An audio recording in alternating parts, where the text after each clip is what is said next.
Welcome back to another episode of the Jones Empire Podcast, where we talk about financial growth, personal responsibility, and building a better future step by step.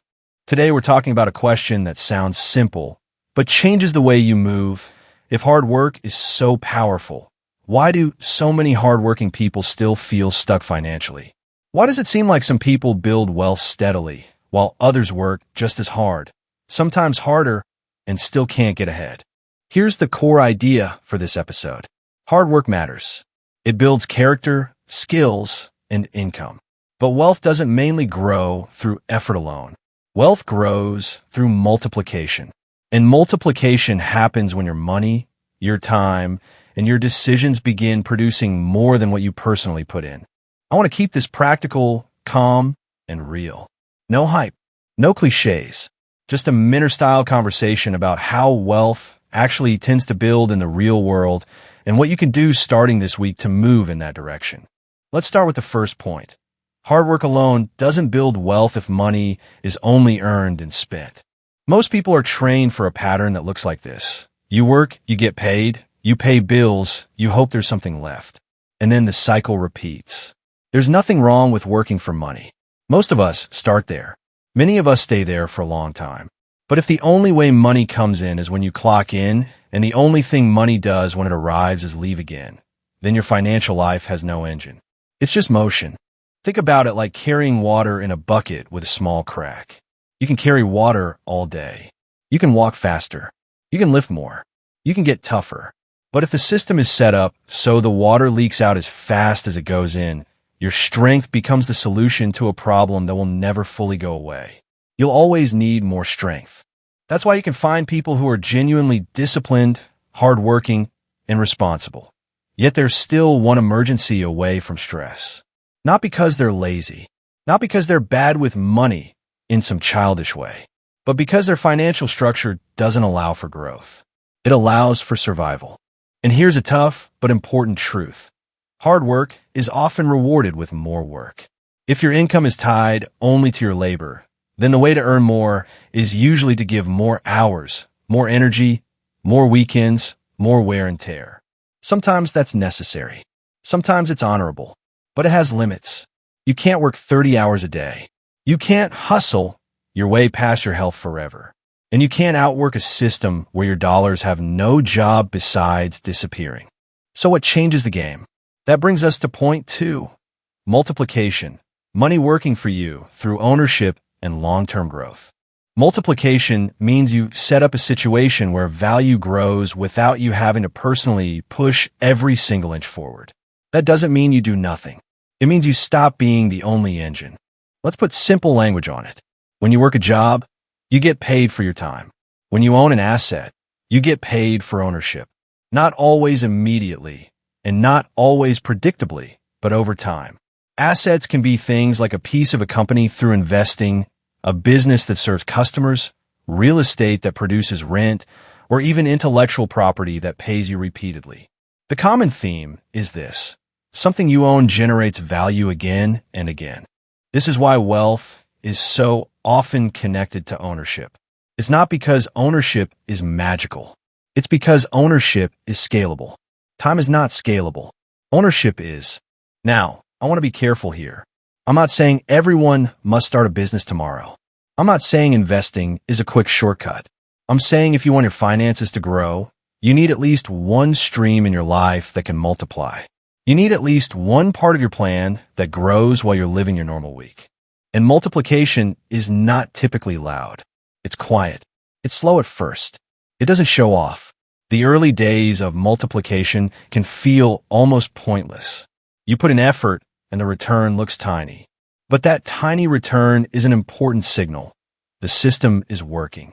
That leads right into point 3, how this connects to financial literacy, investing, starting small, and thinking long-term. Financial literacy isn't just knowing vocabulary. It's understanding cause and effect. It's being able to look at a decision and say, if I do this consistently, where does it land me in 5 years? In 10 years? Most people make money decisions based on the next 30 days. That's understandable. Bills are real. Life is real. But wealth building requires at least some part of your brain to think in longer time frames. It requires you to practice being the kind of person who plans, who waits, who doesn't need everything right now. Investing is one of the cleanest examples of multiplication because it's designed around compounding. You put money in today, it has potential to grow, and then that growth can grow and so on. The longer the time frame, the more powerful compounding becomes. Not because you're working harder, but because the growth stacks on itself. Starting small matters because it lowers the pressure and builds the habit. People often delay because they think, I'll start once I have more money. But usually you get more money by building better systems, not by waiting for the perfect moment. Starting small also teaches you something that matters a lot. You don't need to be perfect to be consistent. You need to be consistent to get better. Now, before we move into scenarios, let's ground this idea. Multiplication is not a replacement for work. It's what you build with the results of your work. Hard work provides a seed. Multiplication is the field and the season and the patience it takes for that seed to grow into something bigger than itself. All right, point 4 is 3 relatable scenarios. I want you to listen for yourself in these. Not in a judgmental way, just in a clear-eyed way, because clarity is a form of maturity. Scenario 1. The person who only trades time for money. This person works. They show up. They might even have a good job. Maybe overtime is available. Maybe they can pick up extra shifts. And whenever something comes up, car repairs, a medical bill, a family emergency, the solution is always to work more hours.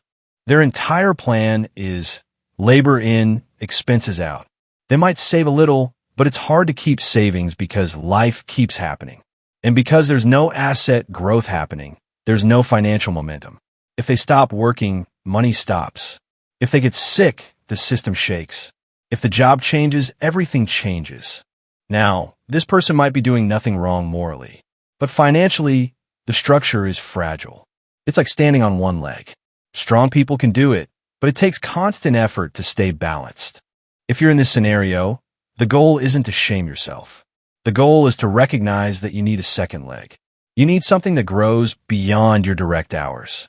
Scenario 2. The person who begins investing small amounts consistently. This person might not be rich. They might not have a high income, but they begin to treat investing like a bill they pay themselves. It could be $25 a week, $50 a week, $100 a month, something realistic, something that doesn't break the household. They choose a simple, long-term approach. They learn what they're investing in. They don't jump in and out every time the news gets loud. At first, it feels slow. They check the account and think, that's it. But then months pass, then a year, then a few years, and quietly, something changes. Their money is no longer only a tool for spending. It has a second function. It becomes a tool for building. Even if the market goes up and down, the person is developing a wealth habit. They are learning patience. They're learning how not to panic. And they're learning how to keep their money working when they're at work, when they're asleep, when they're living their normal life. This scenario is powerful because it's accessible. You don't need permission. You don't need to be special. You need a plan, a small starting point, and time. Scenario 3. The person who builds a small business or an asset over time. This person starts with something modest. Maybe it's a weekend service, pressure washing, hair, photography, car detailing, tutoring, mobile notary work. Maybe it's a digital product. Maybe it's a small e-commerce setup. Maybe it's buying a piece of equipment and renting it out. Maybe it's real estate later on, but they begin with learning and preparation now. In the beginning, it's still time for money. They do the work. They get paid. But here's the difference. They're building something that can eventually operate with less of their direct involvement, or at least with more leverage. They can raise prices as skills improve. They can create systems. They can gain repeat customers. They can hire help. They can turn one-off work into ongoing relationships or recurring revenue. And maybe most importantly, they're building an asset that has value beyond this week's paycheck. A business, even a small one, is a structure. It can grow. It can be refined. It can be sold. It can be passed on. That's multiplication through ownership and systems. Now, those 3 scenarios are not the only paths, but they show the contrast clearly. The first is linear. You work, you earn, you spend. The second and third introduce compounding, money invested consistently, and assets built over time. Let's move into point 5, mindset, patience, and delayed gratification. If there's one mindset skill that separates people who build long-term wealth from people who stay stuck, it's the ability to delay a reward. Not forever, not in a miserable way, but in a purposeful way. Delayed gratification is simply saying, I can afford this, but I'm choosing not to buy it because I'm building something bigger. That's maturity. That's leadership in your own life. And this is where a lot of people struggle, not because they're weak, but because modern life is designed to make right now feel urgent. One-click purchases, easy financing, constant advertising, social media showing you what everyone else supposedly has. It becomes normal to spend first and think later. But multiplication requires the opposite rhythm. It requires planting. It requires waiting. It requires doing the boring thing consistently, saving, investing, learning, improving without needing applause. Here's a helpful way to think about it. When you delay gratification, you're not saying no to yourself. You're saying yes to your future self. The version of you who wants more breathing room. The version of you who wants options. The version of you who wants to handle emergencies without fear. Patience also protects you from bad decisions. A patient person is less likely to chase get-rich-quick schemes. A patient person can look at a flashy promise and ask, does this actually multiply over time? Or is it just a shortcut that collapses later? That brings us to point 6. Multiplication is a slow process that rewards consistency. This is the part people don't like, but it's also the part that makes it real. Multiplication is not usually dramatic. It's not a single moment. It's a string of good decisions that start small and prove themselves over time. Consistency is powerful because it removes the need for constant motivation. Motivation comes and goes. Consistency is a decision you make ahead of time. It's a system you set up so that even on an average week, you're still moving forward.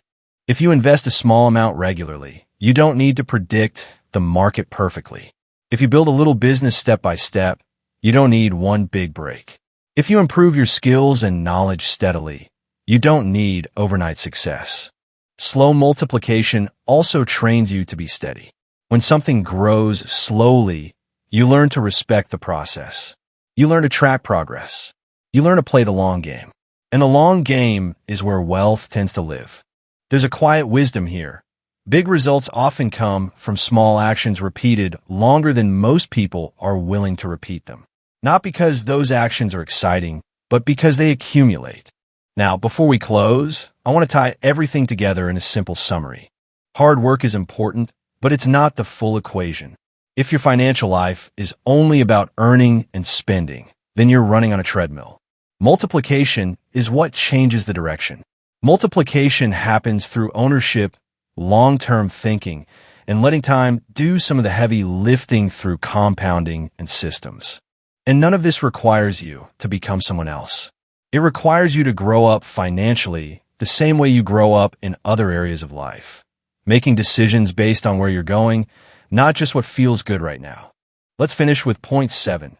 2 practical steps you can take this week to begin learning about ownership and long-term growth. Step 1. Choose one simple ownership path and learn the basics for 30 minutes, 3 times this week. Keep it focused. Pick one lane for now. If investing interests you, spend 30 minutes learning what an index fund is, how retirement accounts work, and what diversification actually means in plain terms. If a small business interests you, spend 30 minutes learning about pricing, basic bookkeeping, and how to find consistent customers. If real estate interests you, spend 30 minutes learning how mortgages, cash flow, and property expenses work. The key is not to binge information. The key is to build a relationship with the topic. 30 minutes, 3 times. That's enough to start. And it creates momentum without overwhelming you. Step 2. Set up one automatic action that builds, even if it's small. If you're investing, that could be an automatic transfer each payday into an investment or retirement account, whatever is appropriate for your situation. If you're building a business, that could be an automatic transfer into a separate savings account labeled business fund, even if it's $20 a week.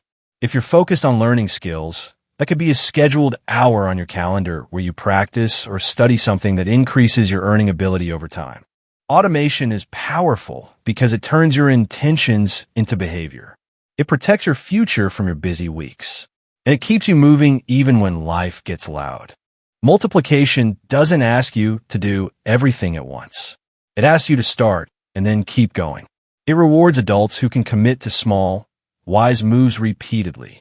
If you take those 2 steps this week, 30 minutes of focused learning and 1 automatic action, you are no longer just working hard.